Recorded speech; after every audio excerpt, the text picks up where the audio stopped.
الحمد لله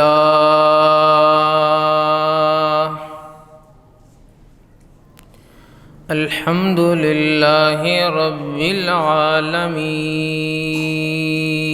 العالمين الصلاة والسلام على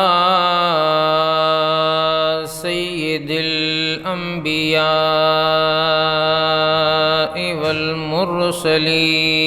والمرسلين وعلى آله وأصحابه وأهل بيته أجمعين لا سيما على الخلفاء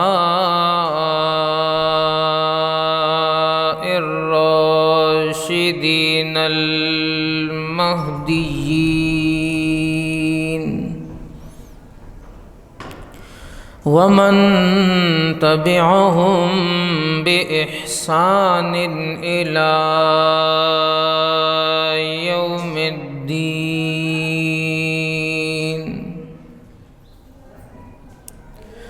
ولعنة الله على أعدائهم الرافزين الكافرين المرتدين إلى يوم الدين ونشهد أن لا إله إلا الله وحده لا شريك له ونشهد أن سيدنا وسندنا ونبينا وشفيعنا وحبيبنا وطبيبنا وطبيب قلوبنا ومولانا محمدا عبده ورسوله صلى الله تعالى عليه وعلى آله وأصحابه أجمعين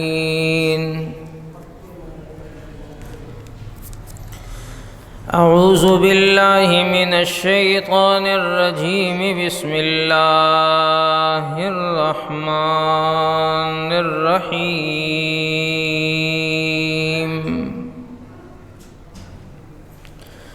يا أيها النبي إذا جاءك المؤمنات يبايعنك على ألا يشركن بالله شيئا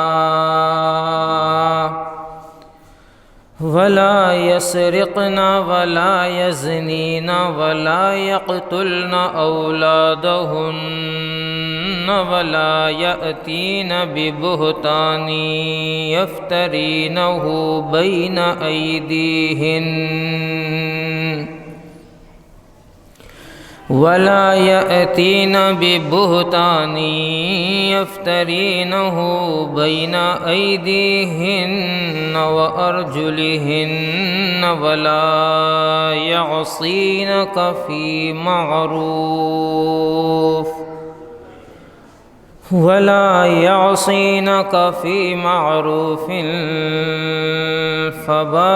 فبايعهن واستغفر لهن الله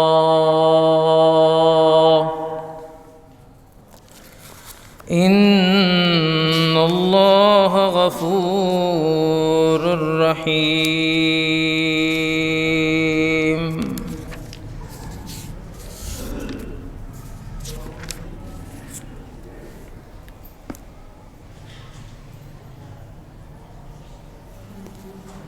وقال تعالى في مقام آخر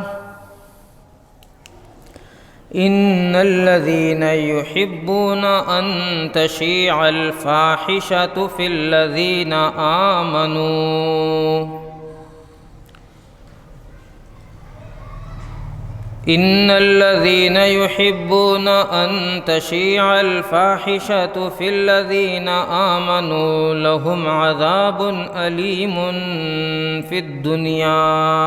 والآخرة والله يعلم وأنتم لا تعلمون.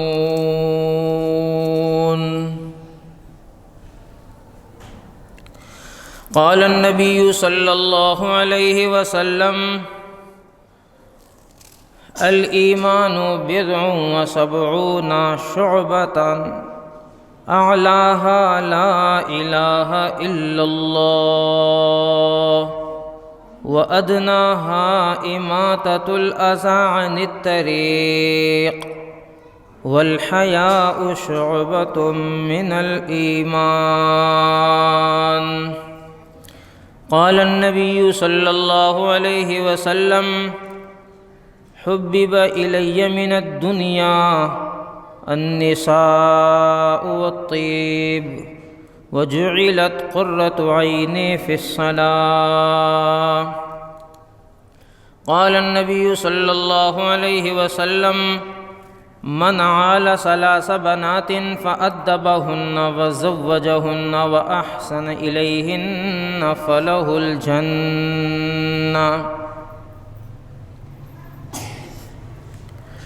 أو كما قال النبي صلى الله عليه وسلم. صدق الله مولانا العظيم وصدق رسوله النبي الكريم ونحن على ذلك من الشاهدين والشاكرين والحمد لله رب العالمين.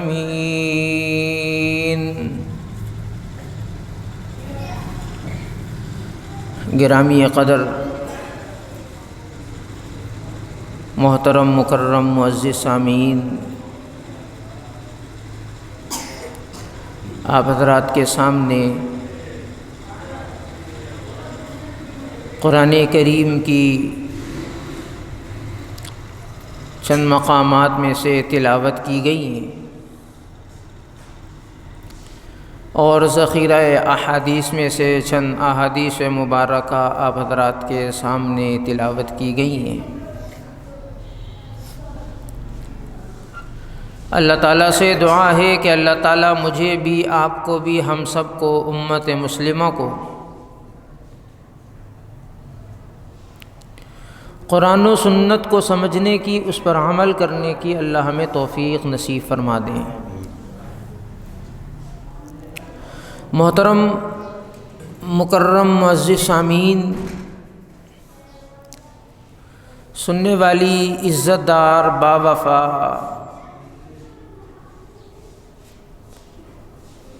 مسلمان ماؤں بہنوں، اللہ تعالیٰ نے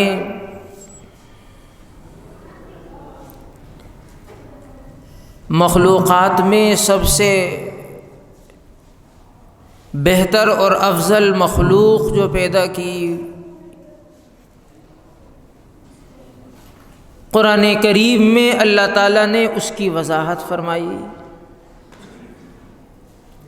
لقد خلقنا الانسان فی احسن تقویم۔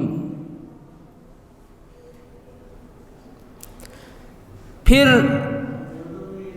انسانیت میں مرد بھی ہیں اور عورتیں بھی ہیں۔ اللہ تعالیٰ نے عورتوں سے متعلق قرآن کریم میں احکامات بیان فرمائے،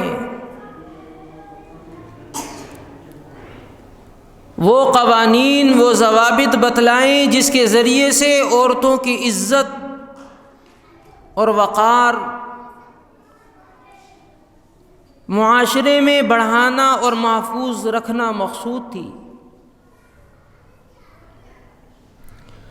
حضور علیہ الصلاۃ والسلام کے فرامین کی طرف اگر ہم چلے جائیں تو آپ علیہ الصلاۃ والسلام کے بہت سارے فرامین ہمیں ملیں گے جس سے پتہ چلے گا کہ حضور علیہ الصلاۃ والسلام نے معاشرے میں عورتوں کو کن عزتوں سے نوازا اور کس مقام پر لا کر عورت کو کھڑا کیا۔ دوسرے الفاظ میں آپ یوں سمجھیے کہ دنیا میں مذاہب تو اور بھی بہت ہیں،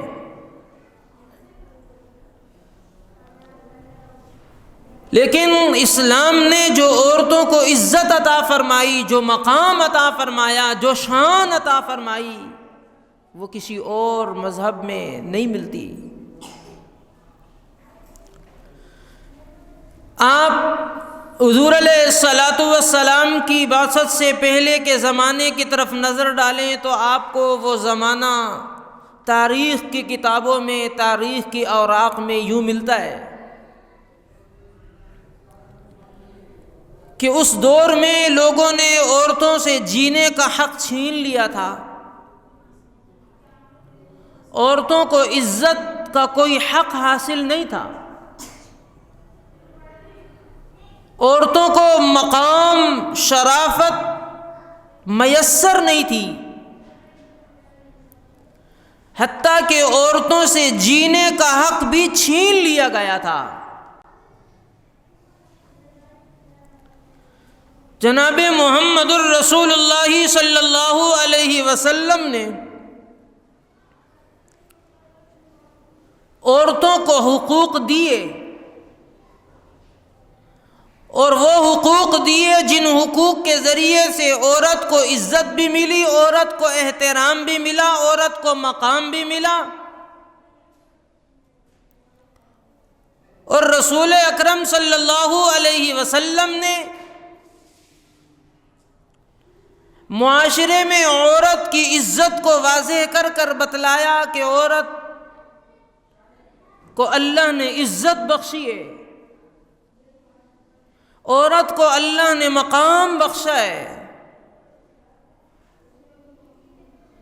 حضور علیہ الصلاۃ والسلام نے اس جہالت کے دور میں جب لوگوں نے عزتیں عورتوں سے چھین لی تھی، مقام عورتوں سے چھین لیا تھا، حتیٰ کہ عورتوں کو جینے کا حق بھی نہیں دیا تھا، اس دور میں حضور علیہ الصلاۃ والسلام نے عورتوں کا حق بیان فرما کر، عورتوں کے حقوق بیان فرما کر عورت کو عزت دلائی، عورت کو مقام دلایا۔ وہ ایک شخص حضور علیہ الصلاۃ والسلام کے پاس آیا اور رونے لگا کہ کیا میرا گناہ معاف ہو سکتا ہے؟ آپ علیہ الصلاۃ والسلام نے فرمایا معاف ہو سکتا ہے۔ وہ اصرار کرنے لگا میرا گناہ بہت بڑا ہے، کیا وہ معاف ہو جائے گا؟ آپ علیہ الصلاۃ والسلام نے اس کو تسلی دی، تیرا گناہ آسمان اور زمین کی خلا کو پر بھی کر لے اور تو کلمہ پڑھ کر توبہ کر لے، سچے دل سے توبہ کر کر اس گناہ سے اپنے آپ کو نکال لے تو اللہ تعالیٰ تیرے گناہ کو معاف فرما دیں گے۔ میں تفصیل میں نہیں جانا چاہتا۔ حضور علیہ الصلاۃ والسلام کے سامنے اس بندے نے اپنے گناہ کی جب وضاحت کی کہ مجھ سے جو گناہ ہوا ہے وہ یہ گناہ ہے کہ ہم جس معاشرے میں رہ رہے ہیں، اس معاشرے کے اندر اگر کسی کے ہاں بیٹی پیدا ہو جاتی ہے تو اس کو عیب سمجھا جاتا تھا، لہذا جس کے گھر بیٹا پیدا ہوتا وہ خوشیاں مناتے، اس کو جینے کا حق تھا، اس کے لیے عزت تھی، اس کے لیے مقام تھا، اس کے لیے شرافت تھی، اس کے لیے خوشیاں تھیں۔ لیکن جس گھر میں بیٹی پیدا ہو جاتی اس گھر میں غم آ جاتے، اس گھر میں اس بیٹی کو کوئی عزت نہ ملتی، اس کو کوئی مقام نہ ملتا، حتیٰ کہ اس بیٹی کو جینے کا بھی حق نہیں دیا جاتا، اس معاشرے میں ان بچیوں کو زندہ دفن کر دیا جاتا تھا۔ قرآن کریم میں اللہ تعالیٰ فرماتے ہیں بِأَيِّ ذَنبٍ قُتِلَتْ، کہ قیامت کے دن یہ سوال ہوگا کہ کس جرم میں ان بچیوں کو قتل کیا گیا، صرف اس جرم میں کہ وہ یہ کہا کرتے تھے کہ ہمارے یہاں بچی پیدا ہوئی اور جوان ہوئی اور لوگ اس کو لینے کے لیے آئیں گے اور ہمارے یہاں داماد آئیں گے اور ہم اس بچی کو دوسروں کے یہاں رخصت کریں گے، ہم اس بے عزتی کو ہم برداشت نہیں کرنا چاہ رہے۔ وہ اس کو بے عزتی سمجھ رہے تھے۔ حضور علیہ الصلوۃ والسلام نے اس ماحول کے اندر اپنی 4 بیٹیوں کی پرورش کی، زینب، رقیہ، ام کلثوم اور فاطمہ، چاروں کی شادیاں کر کر بتا دیا کہ داماد اگر کسی کے گھر میں آئیں تو وہ عزتیں، وہ ذلت نہیں ہے۔ بیٹیوں کا پیدا ہونا عزت ہے، ذلت نہیں ہے۔ بیٹیوں کا آنا اللہ تعالیٰ کی طرف سے رحمت ہے، یہ کوئی زحمت نہیں ہے۔ اس بندے نے حضور علیہ الصلوۃ والسلام کے سامنے اپنے گناہ کی وضاحت کرنا چاہیے کہ میرے ہاں بیٹی پیدا ہوئی، ماحول سے مجبور ہو کر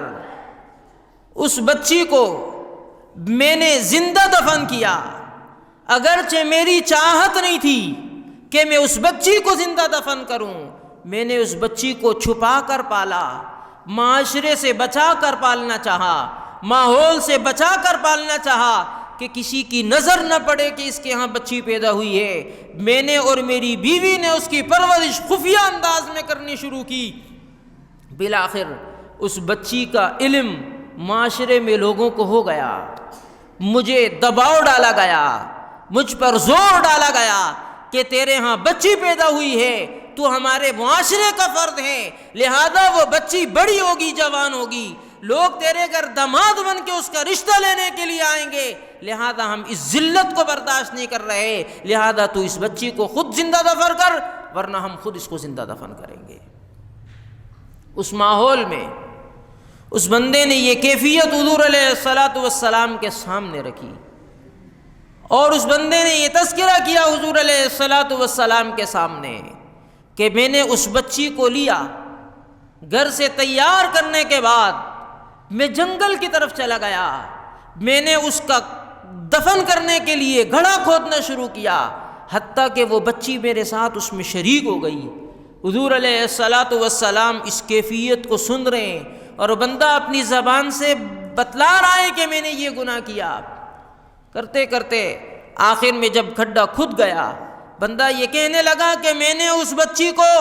اس زمین کے گڑھے میں دفنایا اور اس میں ڈالنا چاہا، وہ بچی اپنے آپ کو بچانا چاہ رہی تھی، میں اس کو اس میں دفن کرنا چاہ رہا تھا۔ بچی التجائیں کر رہی تھی، مجھ سے سوال کر رہی تھی،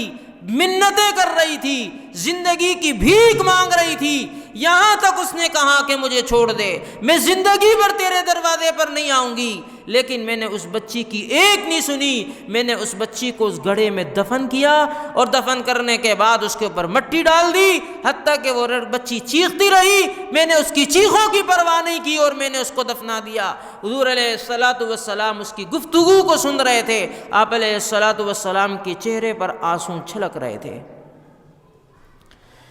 کہنے لگے بندے تو نے بڑا ظلم کیا اس بچی پر، تو نے بہت بڑا گناہ کیا، تو نے اس بچی کو زندہ دفن کر دیا، جب وہ بچی تجھ سے زندگی کی بھیک مانگ رہی تھی تو اس کو چھوڑ دیتا، تو نے اس کو زندہ دفن کر کر بڑا گناہ کیا، لیکن تو کلمہ پڑھ لے گا اللہ تعالیٰ تیرے گناہ کو معاف فرما دیں گے، اور تو توبہ کر لے گا اللہ تیرے گناہ کو معاف فرما دیں گے۔ یہ وہ معاشرہ تھا جس معاشرے میں جناب محمد الرسول اللہ صلی اللہ علیہ وسلم تشریف لائے، آپ علیہ الصلوۃ والسلام رحمت للعالمین بن کر آئے، وما ارسلناک الا رحمت للعالمین قرآن کہہ رہا ہے، آپ علیہ الصلوۃ والسلام کو رحمت للعالمین بنا کر مبعوث فرمایا گیا، تو آپ علیہ الصلوۃ والسلام تو عورتوں کے لیے رحمت بن کر آئے۔ آپ علیہ الصلوۃ والسلام نے فرمایا اس بندے سے کہ دیکھ تو نے بڑا گناہ کیا کہ تو نے اس بچی کو زندہ دفن کیا، لیکن اگر تو سچے دل سے توبہ کر لے گا اور کلمہ پڑھ لے گا اللہ تعالیٰ تیرے اس گناہ کو معاف فرما دیں گے، لیکن یاد رکھ یہ گناہ بہت بڑا گناہ ہے۔ ایک موقع پر آپ علیہ الصلوۃ والسلام نے فرمایا من عال ثلاث بنات، جس نے 3 بیٹیوں کی پرورش کی، فَأَدَّبَهُنَّ اس کو ادب سکھایا، اس کو بہترین تعلیم سکھائی، وَزَوَّجَهُنَّ اس کی اچھی جگہ شادی کی، وَأَحْسَنَ إِلَيْهِنَّ فَلَهُ الْجَنَّةُ اس کو بہترین اخلاق سکھائے۔ آپ علیہ الصلوۃ والسلام فرمانے کہ اس کے لیے جنت ہے۔ ایک موقع پر آپ علیہ الصلوۃ والسلام نے فرمایا جو 3 بچیوں کی پرورش کرے گا، ان کو ادب سکھلائے گا، اچھی تعلیم دلائے گا، اچھی تربیت کرے گا اور ادب سکھلائے گا، اور اس کی اچھی جگہ شادی کرے گا، تو آپ علیہ الصلوۃ والسلام نے 2 انگلیوں کا اشارہ کر کر بتایا، جیسے یہ 2 انگلیاں آپس میں ایک دوسرے کے ساتھ ملی ہوئی ہیں۔ آپ نے فرمایا وہ قیامت کے دن اسی طرح میرے ساتھ ہوگا۔ کس دور میں؟ اس دور میں جب لوگ بچیوں کی پیدائش کو عیب سمجھ رہے تھے، عورتوں کو کوئی عزت حاصل نہیں تھی، کوئی احترام حاصل نہیں تھا، کوئی مقام حاصل نہیں تھا، جینے کا حق حاصل نہیں تھا۔ جناب محمد الرسول اللہ صلی اللہ علیہ وسلم نے اس دور میں، اس معاشرے میں، اس جہالت کی زندگی گزارنے والوں کو اس موقع پر آپ علیہ الصلوۃ والسلام نے عورت کی عزت اور احترام کا سبق دیا، عورت کو زندگی کا حق دلوایا، عورت کو جینے کا حق دلوایا۔ کسی کے گھر بچی پیدا ہو تو وہ اللہ کی رحمت ہے، یہ اسلام نے بتایا، یہ جناب رسول اللہ صلی اللہ علیہ وسلم نے بتلایا۔ یہ جہالت تھی کہ لوگوں کے گھروں میں بچیاں پیدا ہوتی تھی، لوگ منہ بنا لیا کرتے تھے، لوگوں کے چہرے بگڑ جایا کرتے تھے۔ افسوس کے ساتھ کہنا پڑتا ہے ہمارے آج کے معاشرے میں بھی بعض گھرانوں میں، بلکہ کئی گھرانوں میں یہ بات دیکھنے اور سننے کو ملتی ہے کہ جن گھروں میں بچیوں کی پیدائش ہو جائے، کسی گھر میں 1 یا 1 کے بعد 2 اور 3 اور 4 مستقل بچیوں کی پیدائش ہو جائے تو لوگ ایسے گھر کو توبہ نعوذ باللہ منحوس گھر سمجھتے ہیں۔ لوگ گھروں میں بچیوں کی پیدائش کو عیب سمجھتے ہیں، جبکہ اسلام یہ کہہ رہا ہے کہ بچی اگر آپ کے گھر پیدا ہو اور آپ اس بچی کو اچھی تربیت اور تعلیم دیں گے، اس کے بعد اچھی جگہ شادی کرائیں گے، آپ نے فرمایا فلاح الجنہ اس کے لیے جنت ہے۔ معمولی سی بات ہے۔ ایک صحابی نے پوچھا یا رسول اللہ صلی اللہ علیہ وسلم اگر کسی کی یہاں 2 بیٹیاں ہوں، آپ نے فرمایا اس کے لیے بھی جنت۔ کسی نے سوال کیا یا رسول اللہ صلی اللہ علیہ وسلم کسی کے گھر 1 بیٹی پیدا ہو اور وہ 1 بیٹی کو ادب سکھائے اور اچھی تعلیم دے اور 1 بچی کی اچھی شادی کر دے اچھی جگہ پر، تو آپ علیہ الصلوۃ والسلام نے فرمایا فلاح الجنہ اس کے لیے بھی جنت۔ عورت کو عزت کس نے دی؟ اسلام نے دی۔ عورت کو مقام کس نے دیا؟ اسلام نے دیا۔ حضور علیہ الصلوۃ والسلام نے عورت کی عزت، احترام اور مقام کو بتلایا۔ یہی بچی بڑی ہو رہی ہے، معاشرے کے اندر ابھی پیدا ہوئی، اسلام نے اس کے حقوق بتا دیے، اسلام نے اس کے لیے احکامات بتا دیے۔ حضور علیہ الصلوۃ والسلام نے فرما دیا کہ بچی کی پرورش پر جنت ہے۔ پہلے تو لوگ بچی کی پیدائش پر منہ موڑتے تھے، ناک چڑھاتے تھے، منہ بناتے تھے، رونا دھونا مچاتے تھے۔ حضور علیہ الصلوۃ والسلام نے فرمایا فلاح الجنہ اس کے لیے جنت ہے جس کی ہاں بیٹی پیدا ہو گئی۔ اور آج کل جو معاشرے میں اس قسم کا ماحول بنا ہوا ہے کہ جن گھروں میں بچیاں پیدا ہوتی ہیں، ہمارے یہاں بعض گھرانوں کی عورتیں یا مرد منہ بنانا شروع کر لیتے ہیں، ان کو اپنے رویے پر غور کرنا ہوگا، ان کو اپنی اصلاح کرنی ہوگی، ان کو اپنی تربیت کرنی ہوگی کہ بچی کی پیدائش اللہ کی طرف سے ہے، بچی کی پیدائش اللہ کی رحمت ہے، بچی کی پرورش کرنے پر حضور علیہ الصلوۃ والسلام جنت کا وعدہ فرما رہے ہیں، تو بچی کا آنا اللہ کی طرف سے رحمت ہے۔ بچی کے پیدائش کو عیب نہ سمجھا جائے۔ پھر ہمارے معاشرے میں ایک الگ رخ ہے، اگر اپنی بیٹی کی ہاں بیٹی پیدا ہو گئی، نواسی پیدا ہوئی تو منہ نہیں بنایا جاتا، اگر گھر میں آنے والی بہو کی بچی پیدا ہو گئی تو منہ بنایا جاتا ہے۔ آج کل تصویر کا یہ دوسرا رخ بھی ہمارے معاشرے میں، کہ جب اپنی بیٹی کی ہاں بچی پیدا ہو گئی تو اس پر منہ نہیں بناتے، اور جب آنے والی گھر میں بہو کے گھر بچی پیدا ہو جائے تو منہ بنا لیتے ہیں۔ افسوس، اس جہالت سے اپنے آپ کو نکالنا ہوگا، حضور علیہ السلام کی تعلیمات کو سمجھنا ہوگا۔ ہمارے معاشرے میں جن گھروں کے اندر بچیاں پیدا ہوئیں، جن گھروں کے یہاں بچیاں پیدا ہو رہی ہیں، ان کو خوشی منانی چاہیے۔ ہمارے معاشرے کے مردوں کو خوشی منانی چاہیے، ہمارے معاشرے کی عورتوں کو خوشی منانی چاہیے کہ یہ عورت کو اللہ نے عزت اور مقام عطا فرمایا۔ یہ بچی ہے، بڑی ہو رہی ہے، اس کے حقوق بھی بڑھ رہے ہیں، اس کی عزت بھی بڑھ رہی ہے، اس کا احترام بھی بڑھ رہا ہے۔ میں اس پر آپ کے سامنے تصویر کھینچتا ہوں، میں آپ کے سامنے مثالیں دیتا ہوں کہ کس انداز میں اسلام اس بچی کو جو پیدا ہوئی تھی، اس کو کی پیدائش پر اس کو عزت دی، اس کی پیدائش پر اس کو مقام دیا، پھر اس کی پیدائش کے بعد جو اس کی پرورش کر رہا ہے اس کو جنت کا وعدہ اس سے کیا جا رہا ہے۔ پھر یہی بچی جب بڑی ہو رہی ہے تو اسلام اس کو اور عزت دے رہا ہے، اسلام اس کو اور احترام دے رہا ہے، اسلام اس کو اور مقام دے رہا ہے، اسلام اس کے رشتوں کو بیان کر رہا ہے، اسلام اس کی عزت کو بیان کر رہا ہے، اسلام اس کے مقام کو بیان کر رہا ہے، اسلام اس کے احترام کو بیان کر رہا ہے، اسلام اس کی شان کو بیان کر رہا ہے۔ دیکھیں، یہی بچی ہے، اگر آپ کی بیٹی ہے، آپ اس کی پرورش کر رہے ہیں، آپ اس کو ادب سکھلا رہے ہیں، اس کو تعلیم سکھلا رہے ہیں، اس کی پرورش کر رہے ہیں، آپ کے لیے حضور علیہ السلام نے فرمایا جنت ہے۔ بات یہاں تک ختم نہیں ہوئی، حضور کی یہاں بھی 4 بیٹیاں ہیں، آپ علیہ السلام کہ یہاں بیٹی آ رہی ہیں، شادی ہو گئی، اپنے گھر کو چلی گئی،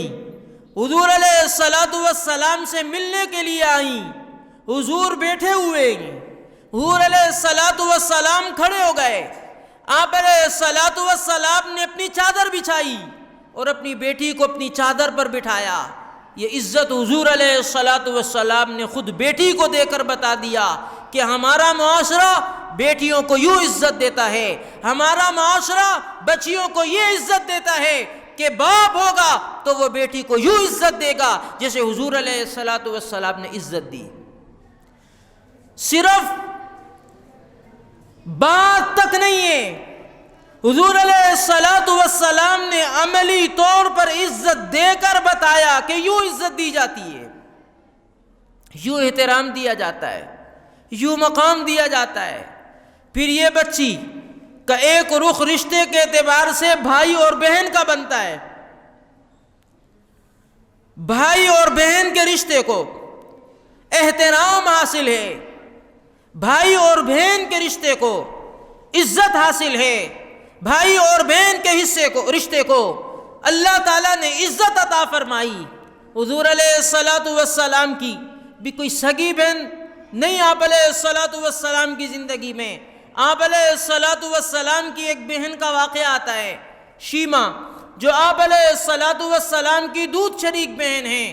وہ کسی موقع پر آپ علیہ السلام سے ملنے کے لیے آئیں، آپ علیہ السلام نے ان کے لیے بھی اپنی چادر بچھائی، آپ علیہ السلام نے ان کو بھی عزت دی، آپ علیہ السلام نے ان کو بھی احترام دیا، آپ علیہ السلام نے عزت اور احترام دے کر بتا دیا کہ بہنوں کی بھی معاشرے میں یوں عزت ہوتی ہے۔ تو اسلام نے بیٹی ہونے کی حیثیت سے بھی عورت کو عزت دی، اسلام نے بہن ہونے کی حیثیت سے بھی عورت کو عزت دی، اور اسی طریقے سے اسلام عزت دیتا ہے عورت کو ماں ہونے کی حیثیت سے۔ آپ علیہ السلام نے فرمایا ماں کے قدموں کے نیچے جنت ہے، ماں کے احترام کا حکم قرآن دے رہا ہے، ماں کے ادب کا حکم قرآن دے رہا ہے۔ قرآن کریم آپ پڑھتے چلے جائیں، قرآن کریم میں ماں باپ کے آداب کو بتایا جا رہا ہے، احادیث کے ذخیرے کی طرف چلے جائیں، ماں باپ کے آداب کو بتایا جا رہا ہے۔ ایک صحابی حضور علیہ السلام کے پاس آئے، فرمانے لگے، پوچھ رہے ہیں ماں باپ کے حقوق کے بارے میں کہ ماں باپ کے حقوق سے متعلق میں کس کے ساتھ اس نے سلوک سے پیش آؤں، سب سے زیادہ حق کس کا ہے؟ تو آپ علیہ الصلوۃ والسلام نے فرمایا ماں کا۔ صحابی پھر پوچھ رہے ہیں،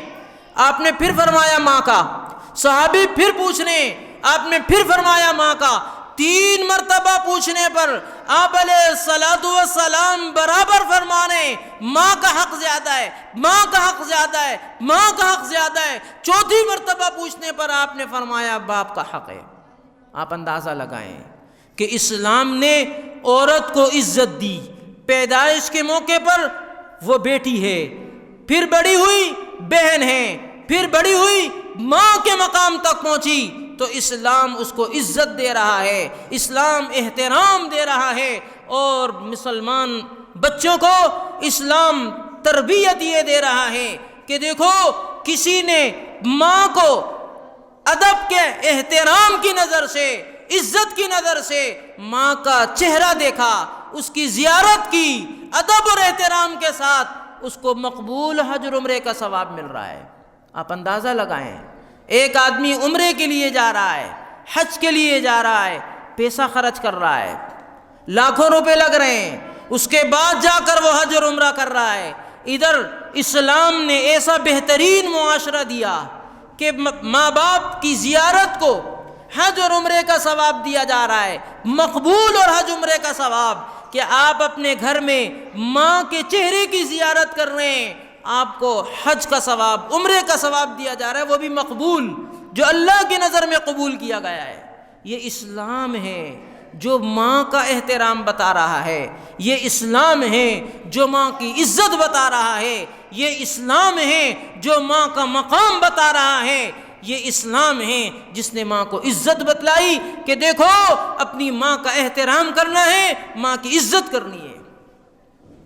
بیٹی ہے تو عزت بتلائی، بہن ہے تو عزت بتلائی، ماں ہے تو عزت بتلائی، ماں کے قدموں کے نیچے جنت بتلائی۔ میرے عزیزوں، اسلام نے عورت کو عزت کے دائرے میں رکھا اور عورت کو عزت دی۔ جی ہاں، عورت کو مقام اسلام نے دیا، عورت کو احترام اسلام نے دیا، عورت کو حقوق اسلام نے دیے، عورت کو جینے کا حق اسلام نے دیا۔ بہترین معاشرہ پوری کائنات میں روئے زمین پر جو اسلام عورت کو عزت دے رہا ہے، کسی اور معاشرے کے اندر وہ عزت عورت کو نہیں ملی، آج تک نہیں ملی اور نہ قیامت تک مل سکتی ہے۔ تو میرے عزیزوں، حضور علیہ الصلوۃ والسلام نے ایک موقع پر فرمایا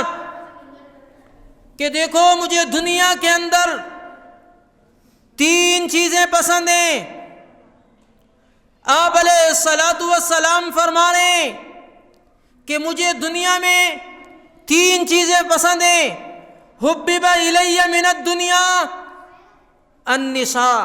عورت، حضور علیہ الصلوۃ والسلام فرما رہے ہیں مجھے پسند ہیں۔ جی ہاں، آپ علیہ الصلوۃ والسلام نے فرمایا والطیب، خوشبو مجھے پسند ہیں، اور آپ علیہ الصلوۃ والسلام نے فرمایا کہ میری آنکھوں کی ٹھنڈک نماز میں ہے۔ 3 باتوں کو حضور علیہ الصلوۃ والسلام فرما رہے ہیں کہ یہ 3 چیزیں مجھے پسند ہیں۔ تو عورت کو عزت بھی حضور علیہ الصلوۃ والسلام نے دی، عورت کو محبت بھی حضور علیہ الصلوۃ والسلام نے دی، عورت کو مقام بھی حضور علیہ الصلوۃ والسلام نے دیا، اور تحفظ بھی اسلام نے دیا، اور عورت کو جینے کا حق بھی اسلام نے دیا۔ جی ہاں، آج معاشرے میں لوگ اسلام کو بدنام کرنے کے پیچھے پڑے ہوئے ہیں، اسلام کو نشانہ بنایا جا رہا ہے، اسلامی معاشرے کو پسند نہیں کیا جا رہا، اسلامی ماحول کو نشانہ بنایا جا رہا ہے، اسلامی معاشرے کو ختم کیا جانے کی کوشش کی جا رہی ہے کہ کسی طریقے سے یہ اسلامی ماحول ختم ہو جائے، اسلامی معاشرہ ختم ہو جائے، اسلامی خاندانی نظام ختم ہو جائے۔ پوری دنیا کے اندر جتنے نظام ہیں ان تمام نظاموں کے اندر عورت کو وہ عزت حاصل نہیں ہے جو اسلام میں عزت حاصل ہے، جو احترام اسلام دے رہا ہے۔ جو حقوق اسلام دے رہا ہے عورت کو، کسی اور معاشرے میں وہ حقوق نہیں ہیں، وہ عزت نہیں ہے۔ جناب رسول اللہ صلی اللہ علیہ وسلم نے عورتوں کو عزت عطا فرمائی، عورتوں کو حقوق دیے، عورتوں کو مقام دیے، عورتوں کو جینے کا حق دیا، عورتوں کو تحفظ دیا۔ یہ اسلام کی بدولت عورتوں کو عزت ملی۔ آج آپ دیکھ رہے ہیں معاشرے کے اندر ایک عورت کے نام پر دھبا، جس کو عورت کہنا بھی مناسب نہیں ہے، وہ آج عزت دار عورتوں کی عزت کو خراب کرنا چاہ رہی ہے، وہ باوقار عورتوں کے وقار سے کھیلنا چاہ رہی ہے، وہ عورتوں کی شرافت سے کھیلنا چاہ رہی ہے، وہ اسلامی ماحول کو ختم کرنا چاہ رہی ہے۔ اس کے پیچھے ایک سازش ہے، اس کے پیچھے کچھ لوگ ہیں جو ایجنڈا لے کر چل رہے ہیں۔ ان کو پاکستان کا یہ ماحول پسند نہیں آ رہا کہ پاکستانی ماحول میں عورت کو جو عزت دی جا رہی ہے، جو احترام دیا جا رہا ہے، ماں کی حیثیت سے، بہن کی حیثیت سے، بیٹی کی حیثیت سے، بیوی کی حیثیت سے جو احترام اسلام نے دیا ہے، آج غیر مسلم معاشرہ اس عزت کو عورت سے چھیننا چاہتا ہے، اور اس عورت کا لیبل لگا کر وہ شور یہ کر رہا ہے کہ ہم عورت کے حقوق کے لیے میدان میں آ رہے ہیں، ہم عورت کے حقوق کے لیے میدان میں آ رہے ہیں۔ حالانکہ عورت کے حقوق کے لیے میدان میں نہیں آ رہے، بلکہ ان کے پیچھے وہ لابی ہے، وہ لابی یہ چاہتی ہے کہ عورت کے حقوق کو نہیں حاصل کرنا چاہ رہی، بلکہ وہ عورت کی عزت تک پہنچنا چاہ رہی ہے، عورت کی شرافت تک پہنچنا چاہ رہی ہے۔ عورت تک پہنچنے کے لیے، عورت تک رسائی حاصل کرنے کے لیے یہ سارا ماحول بنایا جا رہا ہے۔ وہ عورت خود جس نے یہ نعرہ لگایا اور یہ ماحول بنانے کی کوشش کی اس پاکستان میں، چند سالوں سے یہ سلسلہ شروع ہوا کہ عورت کے حقوق کے نام پر مختلف قسم کے کتبے اٹھا کر اور بینر اٹھا کر اور لیبل اٹھا کر 8 مارچ کو وہ روڈوں پر آتی ہیں۔ وہ روڈوں پہ آنے کے بعد ایسے نازیبا الفاظ ان بینروں پر لکھے ہوتے ہیں جن نازیبا الفاظ کو اس منبر پر بیٹھ کر پڑھنے کی ہمیں بھی جرت نہیں ہو رہی۔ نازیبا الفاظ، نامناسب الفاظ جو عزت دار عورت اپنے لیے کبھی بھی پسند نہیں کرتی۔ اپنا جسم اپنی مرضی، یہ میرا جسم ہے، میں جو چاہوں میں کروں، یہ نعرہ دے کر وہ ہمارے اس بہترین معاشرے اور بہترین اخلاق کو اور اس اخلاقیات کو، ان عزتوں کو تار تار کرنا چاہتے ہیں۔ ان کو یہ عزت دار معاشرہ برداشت نہیں ہو رہا، عزت دار ماحول برداشت نہیں ہو رہا، اور اس قسم کے نعروں سے، اس قسم کے لیبل سے اور اس قسم کے مارچ کے ذریعے سے وہ آڑ یہ لے رہے ہیں کہ ہم عورت کے حقوق کی بات کر رہے ہیں، لیکن حقیقت میں وہ عورت کے حقوق کو پامال کر رہے ہیں، حقیقت میں وہ عورت کی عزت کو پامال کر رہے ہیں، وہ عورت کی شرافت کو پامال کر رہے ہیں، وہ عورت کی عزت کو تار تار کر رہے ہیں، عورت کے پردے کو تار تار کر رہے ہیں، وہ عورت کے حقوق سے کھیلنا چاہتے ہیں۔ اسلام نے عورت کو حقوق دیے ہیں۔ حضور علیہ الصلوۃ والسلام نے بیوی ہونے کی حیثیت سے عورتوں کو جو حقوق دیے ہیں آپ اندازہ نہیں کر سکتے۔ آپ علیہ الصلوۃ والسلام نے ایک موقع پر فرمایا کہ تم میں سے سب سے بہترین اخلاق کا مالک وہ ہے جس کے گھر میں سب سے اچھے اخلاق ہوں، جس کے اخلاق کی گواہی گویا کہ اس کی بیوی دے دے، معاشرے میں وہی اچھے اخلاق والا ہے۔ آپ علیہ الصلوۃ والسلام نے فرمایا تم سب میں سب سے بہتر اچھے اخلاق میں میں اپنے گھر والوں سے پیش آتا ہوں۔ یہ کس نے فرمایا؟ جناب محمد الرسول اللہ صلی اللہ علیہ وسلم نے، کہ بیویوں کو حقوق دیے جا رہے ہیں، ان کو عزت دی جا رہی ہے۔ ان کو احترام دیا جا رہا ہے، ان کو مقام دیا جا رہا ہے، ان کو تحفظ دیا جا رہا ہے، ان کو شرافت دی جا رہی ہے۔ آج یہ لیبل لگایا جا رہا ہے کہ ہم شادی کی قید میں نہیں آنا چاہتے۔ کیا کہا جا رہا ہے؟ کہ ہم شادی کی قید میں نہیں آنا چاہتے، ہم اس کو ختم کرنا چاہتے ہیں، ہم اپنی آزادی کی زندگی گزارنا چاہتے ہیں۔ حقیقت میں یہ آزادی کی زندگی نہیں ہے، بلکہ یہ شرارت کی زندگی ہے، یہ شرافت کی زندگی نہیں ہے، بلکہ یہ ذلت کی زندگی ہے، یہ عزت کی زندگی نہیں ہے۔ ایک نکاح کو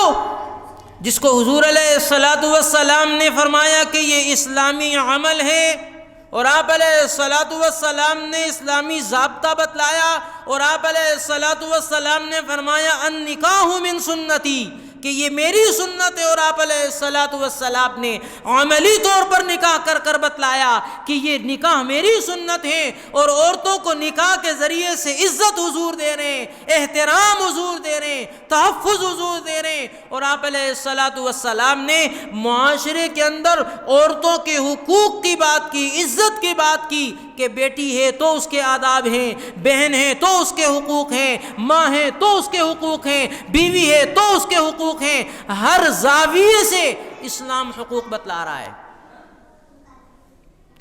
تو آپ علیہ الصلاۃ والسلام نے شادیاں کی، عورتوں کے حقوق دے کر، شادیاں کر کر، بیوی بنا کر، حضور علیہ الصلاۃ والسلام نے بتا دیا کہ یہ عورتوں کی عزت ہے۔ قرآن کریم میں شادی شدہ عورت کو والمحصنات کہا جا رہا ہے، اور یہ لوگ شادی شدہ عورت کو قیدی کہہ کر ایک داغ لگانا چاہ رہے ہیں۔ کیا؟ شادی شدہ عورت کو قیدی کہہ کر داغ لگانا چاہ رہے ہیں، اور ہمارے معاشرے کے اندر پیدا ہونے والی نئی نسل کو وہ لوگ کیا تاثر دینا چاہتے ہیں کہ جناب نکاح کرنے سے عورت قید میں آ جاتی ہے، نکاح کرنے سے عورت قید میں آ جاتی ہے، گرفت میں آ جاتی ہے۔ نہیں، قرآن کریم میں محسنات کا لفظ آیا ہے۔ محسنہ اس کو کہا جاتا ہے جو حفاظت میں آ جاتی ہے، جو عزت میں آ جاتی ہے، جو حفاظت میں آ جاتی ہے۔ ایک عورت کا نکاح ہوا، وہ نکاح کے ذریعے سے ایک مرد کی حفاظت میں آ رہی ہے، اس کو حقوق دیے جا رہے ہیں، مرد کو ذمہ داری، اس کی ذمہ داری ڈالی جا رہی ہے کہ یہ عورت آپ کی بیوی ہے، اللہ کی بندی ہے، اس کے سارے حقوق آپ کے اوپر ہیں، اس کو کھلانا بھی ہے، اس کو پہنانا بھی ہے، اس کی ضروریات بھی پوری کرنی ہے۔ اسلام نے ہر اعتبار سے عورت کو حقوق دیے ہیں۔ آپ علیہ الصلاۃ والسلام نے حجۃ الوداع کے موقع پر فرمایا کہ عورت کے معاملے میں اللہ سے ڈرو، اس کے جو حقوق ہیں ان حقوق کو پورا کرو۔ بہن ہے تو اس کو عزت دو، اور بیٹی ہے تو عزت دو،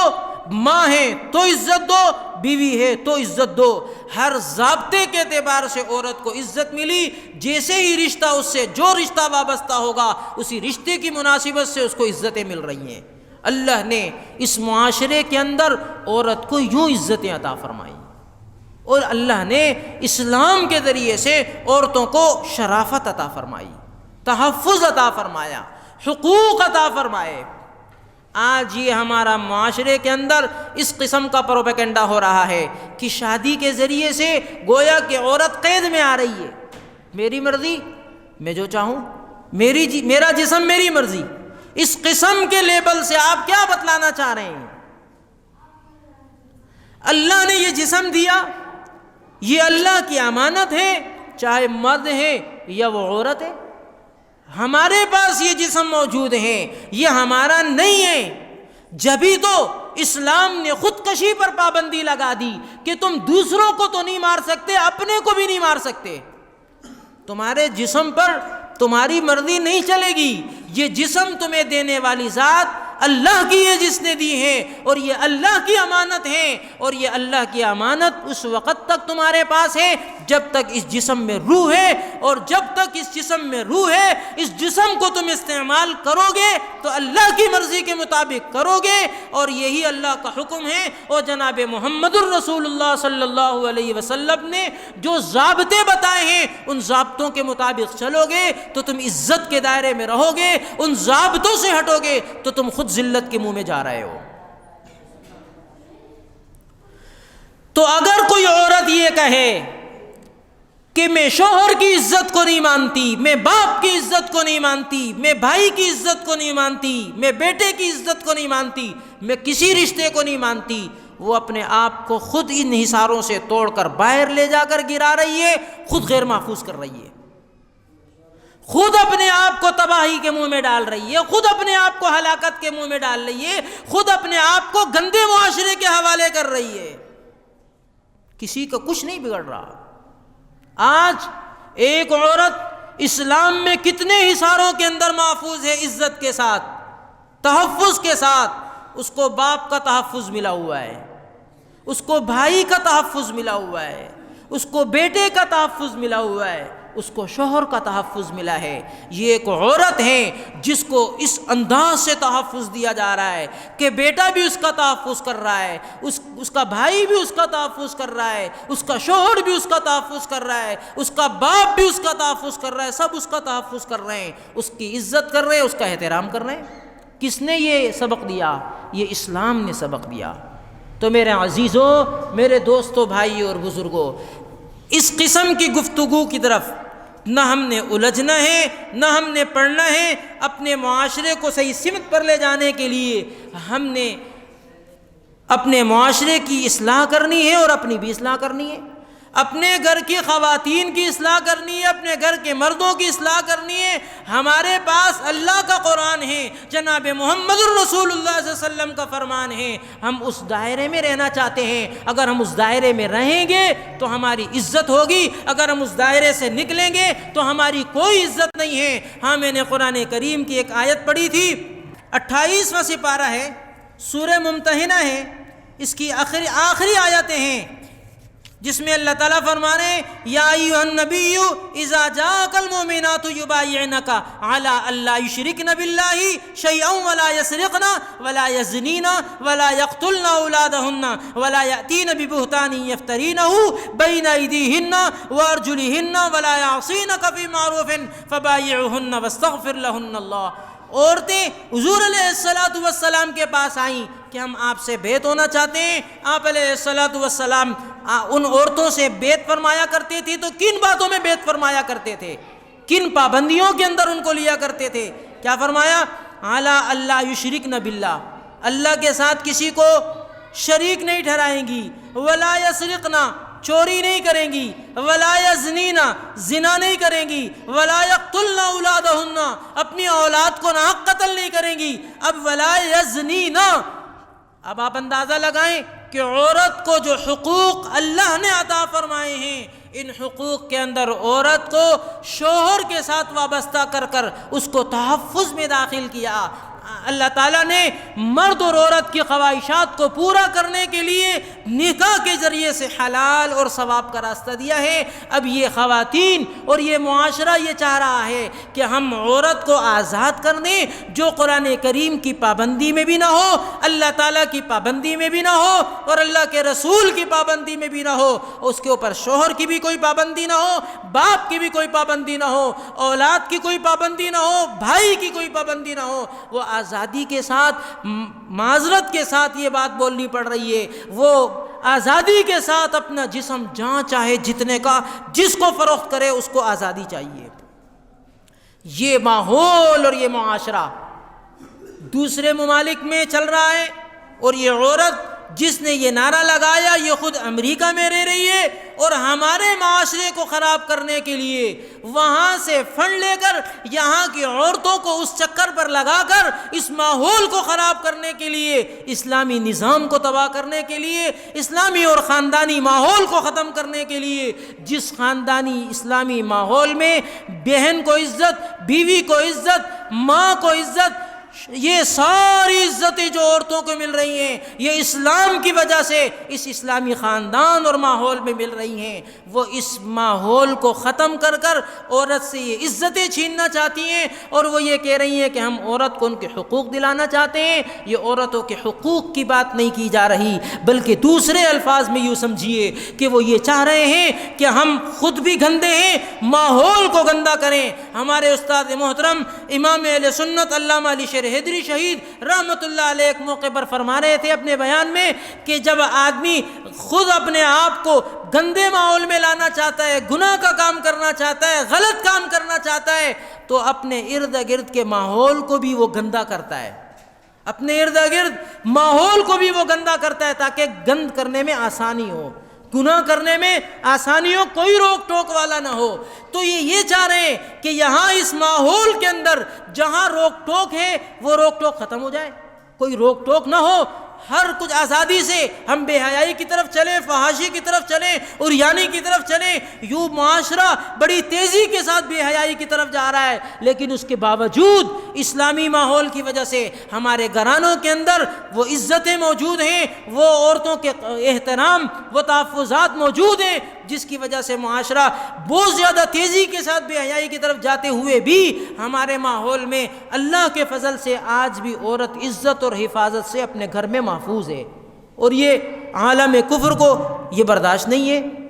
وہ اس قسم کے ایجنڈے لا کر، اس قسم کے حربے استعمال کر کر، اس قسم کے شوشے چھوڑ کر وہ عزت دار عورتوں کی عزتوں کو خراب کرنا چاہتے ہیں۔ میرے بھائیوں، میرے دوستوں اور ہماری اسلامی بہنوں، ہمیں